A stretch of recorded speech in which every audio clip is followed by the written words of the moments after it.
If you look at nature, there are some stunning colour effects. Rainbows are amazing things. Stunningly bright, vivid butterflies from South America. Dragonflies, how do they achieve those gorgeous greens? We just need to know.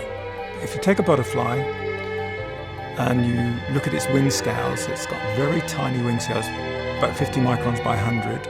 We found that within the wing scale, which is more or less fingernail material, the butterfly had created tiny sculpted structures, nanostructures, which gave interference, which gave diffraction. Those effects combined can give you a variety of different vivid colour effects.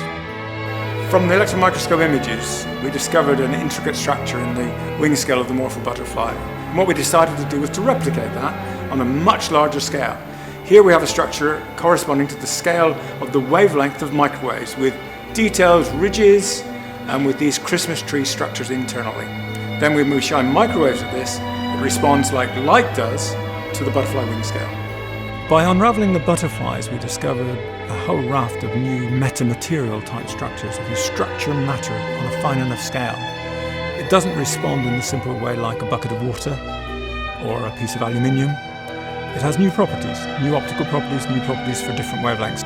There was a fascinating paper by some South African scientists who were looking at a particular moth. It's got a metallic gold spot on its wing, and it turns out that it uses a zigzag grating, which is just basically a grating, and you zigzag it. Zigzag gratings haven't really been studied before, and they're fascinating. They have weird polarization properties, odd diffraction properties. We then make zigzag gratings, we then metallize them, and they have very interesting optical diffractive properties. If flat silver is placed into the scatterometer, all we would see is reflected green light. If we pattern the silver surface with a grating, then what we see on the screen is some missing portions of light. The light has gone into exciting surface plasmons. Scaling up from the visible to microwaves, we make samples of this kind. These scatter microwaves as the butterfly wings scatter light, but if we now metallize these, they will have very different properties which you would not achieve in the butterfly wing scale. They will reflect microwaves in particular directions, they will stop certain frequencies of microwaves. You can even make lighthouses, if you like, of microwaves, so you can steer them around. This is useful in a variety of applications, one of which is in RFID tagging.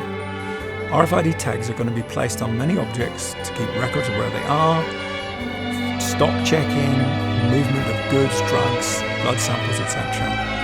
Conventional RFID tagging, the success rate of monitoring a large number of RFID tags can be as low as 70-75%. By using these structured metal surfaces, we've raised that success rate to well above 99.9%, which is really a massive improvement. Our most recent work is to combine the patterned metal surfaces and the surface waves they have with some of these new ideas in what are called transformation optics, theoretical developments in recent years, where you take an ordinary optical design and you use a new mathematical approach to design new types of structures.